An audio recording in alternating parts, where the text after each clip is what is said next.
Hey up, it's Steve from that old Yorkshire geek, and some Assassin's Creed opinions, or an opinion.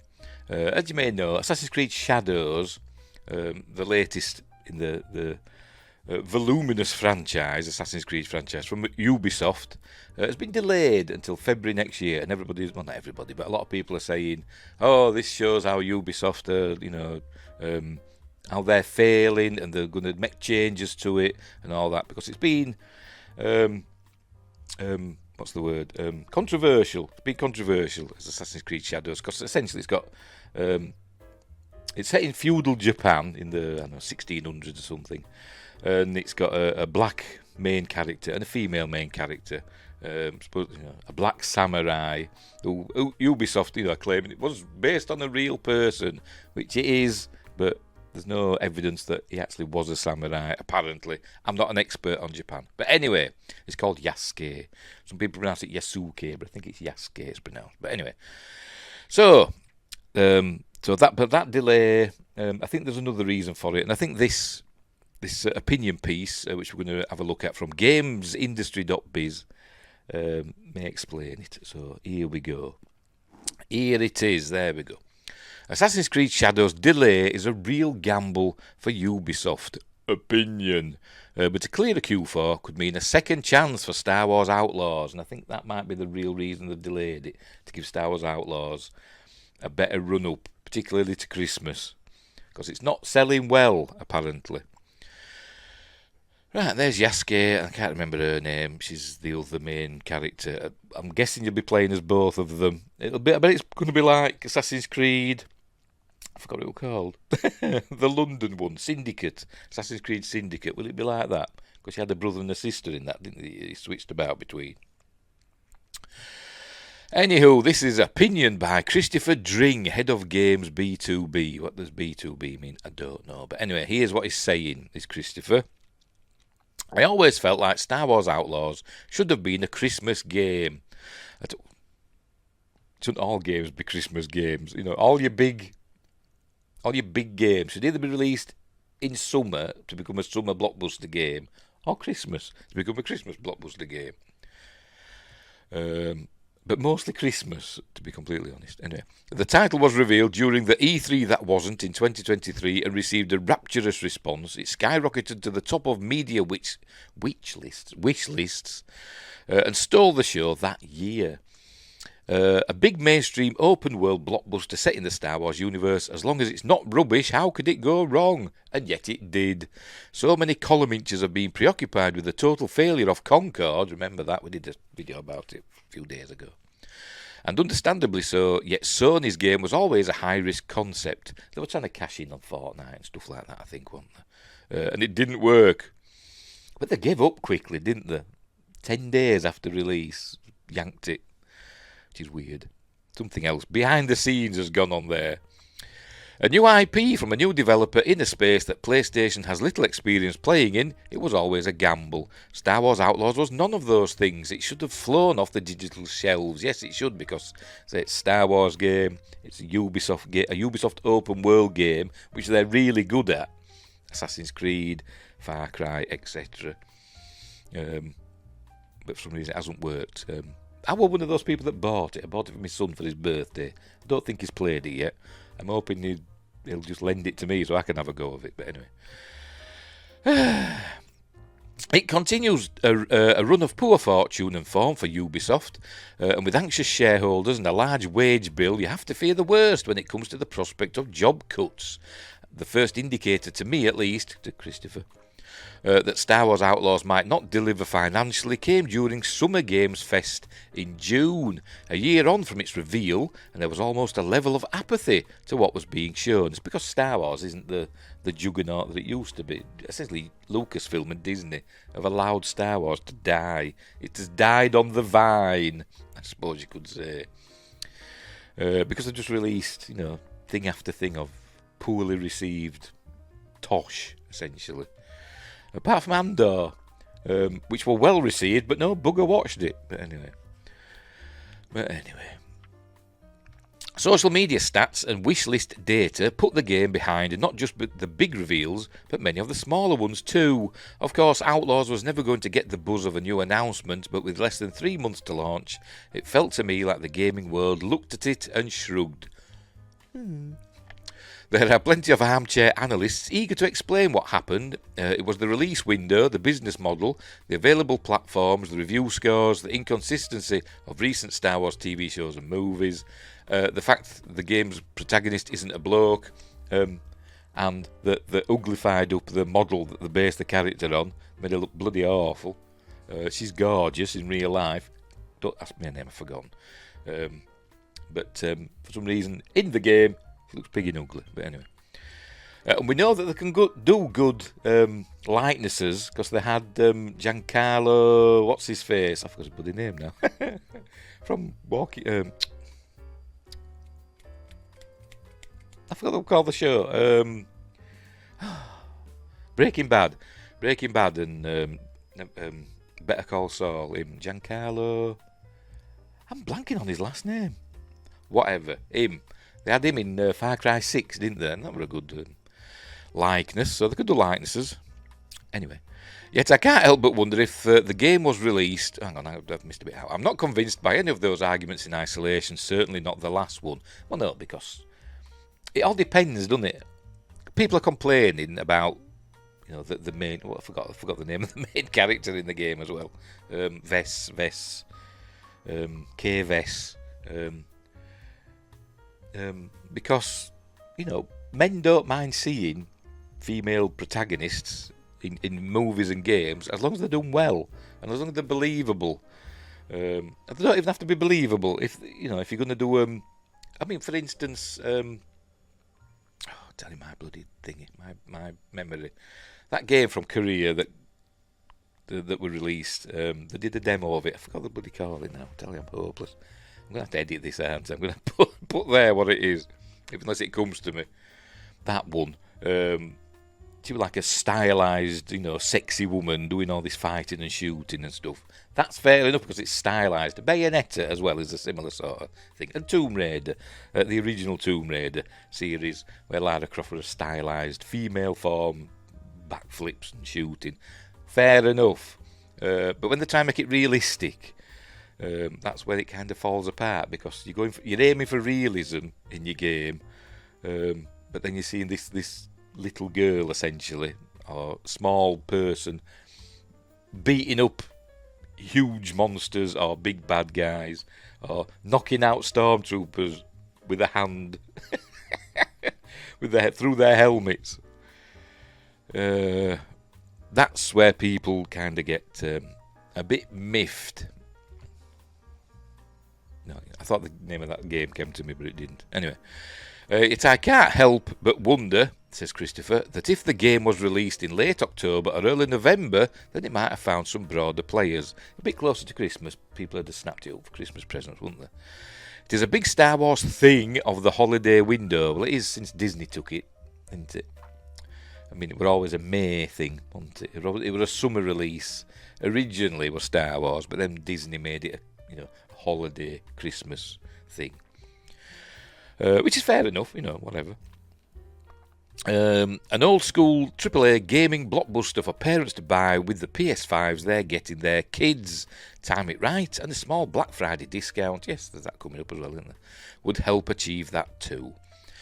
I'm sure in any other year it would have been a year-end release, but in 2024 Ubisoft had already had one in the form of Assassin's Creed Shadows.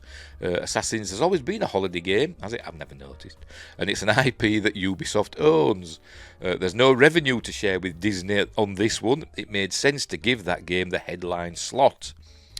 Well, now Assassins has been moved to early next year, February I think, isn't it? Yes, to coincide with Black History Month. And I'm sure that's deliberate as well. I don't think they're going to change anything in the game. People say they're going to change the game, they're going to take Yasuke out and unblackify him, so to speak. I don't think that. I think they're going to double down and they're going to use Black History Month during the release of the game. Bet they do. And primarily so that Ubisoft can reconfigure its release strategy. The firm appears to have heard some of the complaints around its business models and is choosing to take a more consumer-friendly approach going forward. That means that this Christmas, Ubisoft will be putting all of its efforts behind selling Star Wars and Just Dance, of course. I wouldn't know. Are they still a thing? I didn't know they were still a thing, them sort of games. Obviously they are.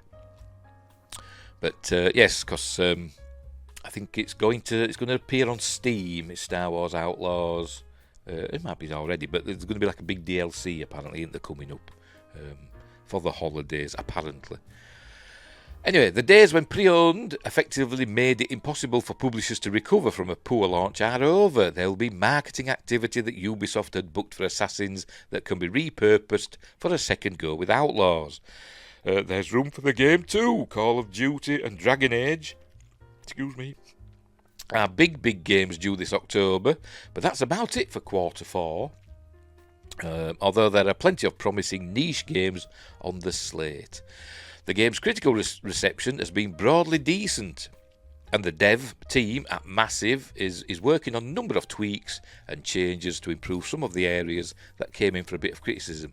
What are we on about now? Are we on about Star Wars Outlaws or Assassin's Creed Shadows? I think it's Star Wars Outlaws are on about, isn't it, I think, at the moment. I can't remember. Is it Massive that... I don't know. I thought it was Ubisoft. Anyway, whatever. If Ubisoft can also stretch to a few decent Black Friday deals, there's every chance Star Wars Outlaws could emerge as a popular game over November and December and fix the bugs and stuff like that. There'll be quite a few patches and stuff coming up more than updates, I imagine. Meanwhile, Assassin's Creed in the February slot is certainly an unusual sight, but Ubisoft has form with delivering hits during the early months of the year. It's done it before with Far Cry and The Division, and more broadly, we've seen some massive February games in recent times, such as with Helldivers 2 2024, Hogwarts Legacy 2023, which was I think one of the biggest selling game of 2023, I think, and Elden Ring 2022. Where I am a little apprehensive is the game's proximity to another significant Q1 release in Monster Hunter Wilds. I don't think it'll affect it, to be honest. I think I think the Monster Hunter franchise has its own audience, I think, like my son. But anyway, Capcom's RPG launches 2 weeks after Assassin's Creed, and the buzz behind it is strong globally. It was one of the games of the show at Gamescom in August, and it's an IP that's seen its popularity skyrocket in the West. I said my son loves it. He loves the Monster Hunter franchise. So does the fellow at the game shop that I were in yesterday. I went in yesterday because my son said, "Get rid of my Switch." Got him this Switch. Going off on another tangent. Got him this Switch 2 years ago. I didn't know it was so long ago. 2 years ago, got him this Switch with Monster Hunter Rise, which at the time were only available on the Switch. And he didn't like the Switch, to be completely honest, because it was different to his PlayStation and that. He didn't like it. And then I think it was about a week after we got the Switch, it was announced that Monster Hunter Rise were coming to PlayStation, which is typical for me. But anyway, so the Switch essentially were boxed back up, more or less. I kept it out here for a while, fully meaning to get more games and play it myself, and I never did. I think I got Jurassic World, Lego Jurassic World for it. I had a quick go on that. And that's about it, really. Anyway, he said, "Go and sell it away." That's how he says it. Go and sell it away. So I went down to the local CEX shop, shop where you can trade in games and stuff ourselves, to see how much they give us for this Switch and the Monster Hunter Rise game and the Lego Jurassic World game and a controller. Didn't get a huge amount of money, but it was fine. I wasn't bothered really. But he said, the company will buy the stuff off you. We'll give you the money for that. But can I buy Monster Hunter Rise off you? Privately for my son, because he loves this stuff. So he's fella in the shop. His son loves Monster Hunter as well. I know I went off on a tangent as well. So he actually gave me money for that. Anyway, whatever. Right, I forgot what I'm talking about now. I don't know what I'm up to. What's more, it's a massive franchise in Japan, Monster Hunter, a market that Ubisoft was hoping to win over with Shadows, which is set in Japan. But apparently the Japanese are not entirely happy about it, are they? According to reports, because of Yasuke, etc., being given this, samurai role. Anyway, it's not just Monster Hunter either. Kingdom Come Deliverance 2. Never heard of it. Which has not too dissimilar appeal, is set for February. I hate that month. Just pronouncing it. It's either February or February. February, that's how you pronounce it. But in Yorkshire, we just say February. Take out the U and A. February. Anyway, as is Microsoft's big new IP, Avowed. I've never heard of any of these. 2025 will also see the release of Sony's Ghosts of Tsushima sequel, Ghosts of Yotei, which is another... my son's got that game as well, and people say it's amazing. I should give it a go. Which is another Western-developed historical adventure game set in Japan.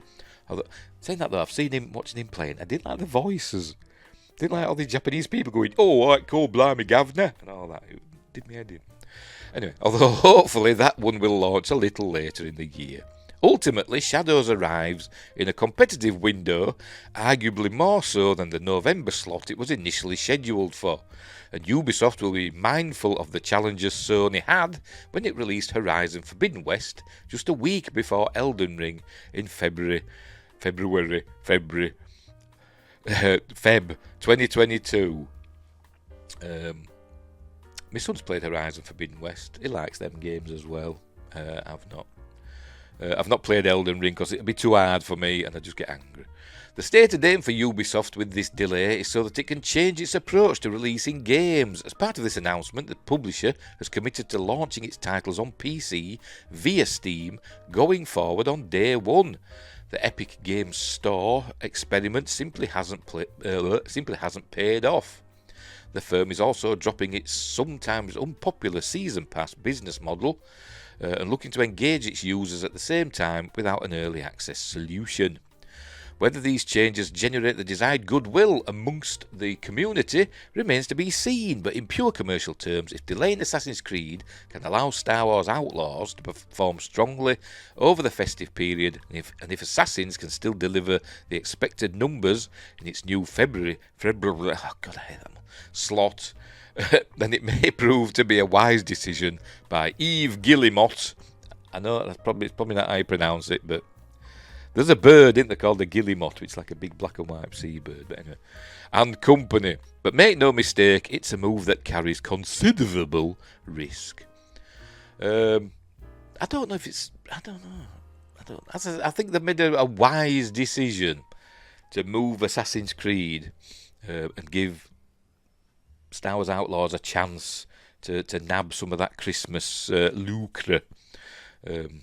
I think that's the main point of doing this, and then also, I mean, they may change the marketing strategy for Assassin's Creed Shadows and maybe move away from, we've got this black character in Japan and it's amazing diversity. They might move away from that and concentrate on the gameplay aspects of it and stuff like that. Maybe rather than the message, go for the game, which would be the wisest choice in my opinion.